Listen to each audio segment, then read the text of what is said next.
SLBC టన్నెల్లో rescue operation 13వ రోజుకు చేరింది. ఫిబ్రవరి 22న ఉదయం 8:30 గంటల ప్రాంతంలో ఎస్ఎల్బీసీ టన్నెల్ 14వ కిలోమీటర్ వద్ద ప్రమాదం జరిగింది. ఈ ప్రమాదంలో 8 మంది సజీవ సమాధయ్యారు. 42 మంది కార్మికులు ప్రాణాలతో బయటపడ్డారు.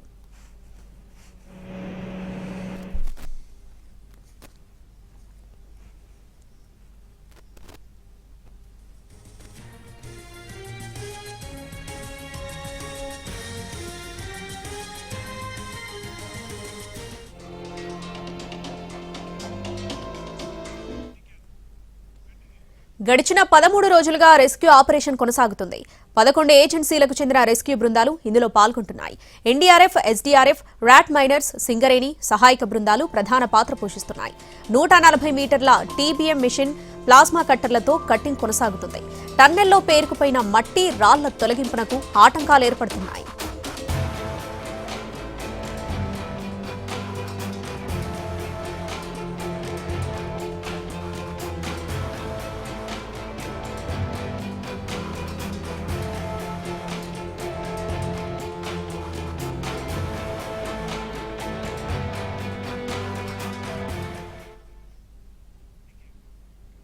ఎస్ఎల్బీసీ టన్నెల్లో మృతదేహాలను గుర్తించేందుకు కేరళ నుంచి క్యాడవర్ డాగ్స్ ని రప్పించారు. 2 ఎయిర్ ఫోర్స్ హెలికాప్టర్లలో ఈ జాగిరాలను తీసుకొచ్చారు అధికారులు. ఈ 2 జాగిరాలను టన్నెల్లోకి తీసుకెళ్లింది రెస్క్యూ టీం. ఐఐటీ నిపుణుల బృందంతో టన్నెల్లోకి వెళ్లాయి సింగరేణి, ఎన్డీఆర్ఎఫ్ బృందాలు. పరిస్థితులను ఎప్పటికప్పుడు పర్యవేక్షిస్తున్నారు disaster management special chief secretary Aravind Kumar. సహాయక బృందాలకు దిశానిర్దేశం చేస్తున్నారు.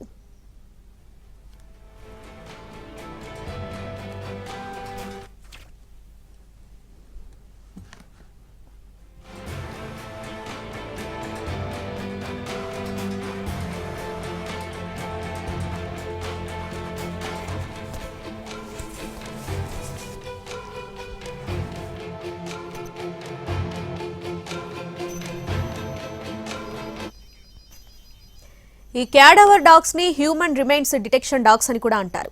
అందుకోసం ఈ జాగిలాలకు ప్రత్యేకంగా ట్రైనింగ్ కూడా ఇస్తారు. విపత్తుల సమయంలో మనుషులు కనిపించకుండా పోయినప్పుడు ఆచూకీని గుర్తించేందుకు ఈ జాగిలాలను వినియోగిస్తారు.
కన్వేయర్ బెల్ట్ పదే మొరాయించడం కూడా సహాయక చర్యలకు ఆటంకం ఏర్పడుతుంది.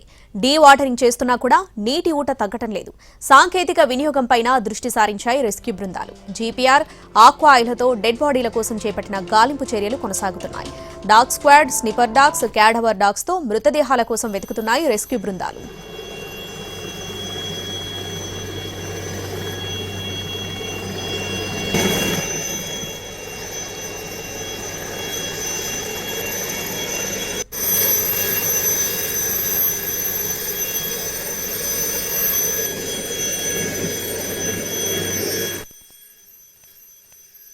టన్నెల్లో 13వ రోజు రెస్క్యూ ఆపరేషన్ కొనసాగుతుంది. లోపల ఉన్నటువంటి ప్రతికూల పరిస్థితుల్ని అధిగమిస్తూ రెస్క్యూ బృందాలు ముందుకు పోతున్నాయి. ప్రధానంగా నీరు, టీబీఎం మిషన్, కన్వేయర్ బెల్ట్ ఈ 3 అంశాలని ముందుకు కొనసాగిస్తే రెస్క్యూ ముందుకు కొనసాగుతుందని చెప్పేసి వారు ఆలోచనతోటి ముందుకు పోతున్నారు.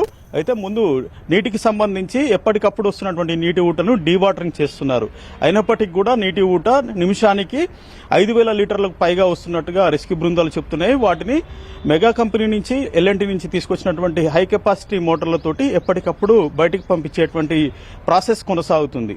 మరోపక్క టీబీఎం మిషన్ అడ్డుగా ఉన్నటువంటి 140 మీటర్ల పొడవున్న టీబీఎం మిషన్ ని కట్ చేసే ప్రక్రియ కొనసాగుతుంది. దాదాపు 15-20% పైగా టీబీఎం మిషన్ ని కట్ చేసినట్టుగా తెలుస్తా ఉంది. ఆ శకలాలని ఎప్పటికప్పుడు లోకో ట్రైన్ ద్వారా బయటికి పంపిస్తున్నారు. ఇక మూడో అంశం కన్వేయర్ బెల్ట్. కన్వేయర్ బెల్ట్ మొన్న పనిచేసింది. అప్పటికప్పుడు లోపల ఉన్నటువంటి కొంత వేస్టేజ్ అంతా బయటికి తరలించే ప్రాసెస్ ని కూడా చేపట్టారు. కానీ మళ్ళీ మొరాయించింది. అయితే దాన్ని రిపేర్ చేసే పనిలో ఉన్నారు. మళ్ళీ ట్రయల్ రన్ చేస్తున్నారు. ట్రయల్ రన్ చేసినప్పటికీ కూడా లోపల లేబర్ లేకపోవటము, లోపల ఉన్నటువంటి జేసీబీ హిటాచీలకి అనుకూలమైనటువంటి వాతావరణం లేకపోవడంతో కన్వేయర్ బెల్ట్ ద్వారా మట్టి రాళ్ల తొలగింపుకి జాప్యం జరుగుతుంది. ఇప్పటి వరకైతే ఆ ప్రాసెస్ ఇంకా కొనసాగలేదు. కన్వేయర్ బెల్ట్ పునరుద్ధరణ మళ్ళీ చేశామని చెప్పేసి అధికారులు చెప్తున్నారు. అయినప్పటికీ దాని ద్వారా మట్టి తరలింపు అనేది కొనసాగడం లేదని చెప్పేసి మనం ప్రధానంగా చెప్పవచ్చు. అయితే మరోపక్క రెస్క్యూ ఆపరేషన్ లో సాంకేతికతను వాడుకోవడంతో పాటు ట్రైన్డ్ డాగ్స్ ని కూడా వాడుకోవాలని చెప్పేసి భావించి కేరళ నుంచి క్యాడమర్ డాగ్స్ ని తీసుకొచ్చారు. ఇవి శవ కుక్కలు అని చెప్పేసి వీటిని పిలుస్తారు. శవాలకు సంబంధించినటువంటి ఆనవాళ్ళని జాడల్ని కనుగొంటాయి అని చెప్పేసి నమ్మకంతో కేరళ నుంచి 2 ప్రత్యేక హెలికాప్టర్లలో డాగ్స్ ని తీసుకొచ్చి టన్నెల్లోకి పంపించారు. ఆ నిపుణులంతా కూడా టన్నెల్లో ఉన్నారు. మరోపక్క ఇప్పటికే స్నిపర్ డాగ్స్ ని వాడారు, అయినా ప్రయోజనం లేదు. దాంతోపాటు ఎన్డీఆర్ఎఫ్ వద్ద ఉన్నటువంటి ట్రైన్డ్ డాగ్స్ ని కూడా టన్నెల్లోకి తీసుకుపోయినప్పటికీ కూడా ఎలాంటి ప్రయోజనం లేదు.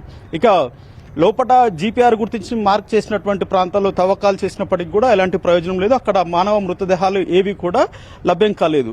మరోమారు జీపీఆర్ ద్వారా మార్క్ చేసి అక్కడ తవ్వకాలు చేస్తున్నప్పటికీ కూడా నీటి ఊట ఎక్కువ వస్తుండటంతో ఆ పనులకి ఆటంకంగా మారినటువంటి సిచ్యువేషన్ టన్నెల్లో నెలకొంది.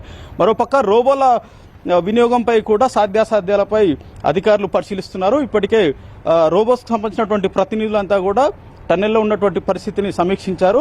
ఆ వినియోగం అనేది చేపడతాము, దానిపై సాధ్యాసాధ్యాలని పరిశీలిస్తున్నామని చెప్పి చెప్తున్నారు. మరోపక్క సీపేజ్ జోన్, షీర్ జోన్ గా చెప్తున్నటువంటి ఆ ప్రాంతంలో ఉన్నటువంటి పరిస్థితుల్ని ఎప్పటికప్పుడు జియాలజీ అండ్ సిస్మాలజీకి సంబంధించినటువంటి నిపుణులు సమీక్షిస్తూ ముందుకు పోతున్నటువంటి సిచ్యువేషన్ టన్నెల్లో కనిపిస్తూ ఉంది. మొత్తం మీద సాంకేతికతను ఉపయోగించుకుంటున్నారు, నిపుణుల సూచనలు తీసుకుంటున్నారు. రెస్క్యూ బృందాలు ఎప్పటికప్పుడు కష్టపడి ముందుకు పోతున్నాయి. మరో 48 గంటల్లో ఆశాజనకమైనటువంటి ఫలితాలే ఉంటాయని చెప్పేసి ధీమాతో చెప్తున్నారు అధికారులు మరియు రెస్క్యూ బృందాలు.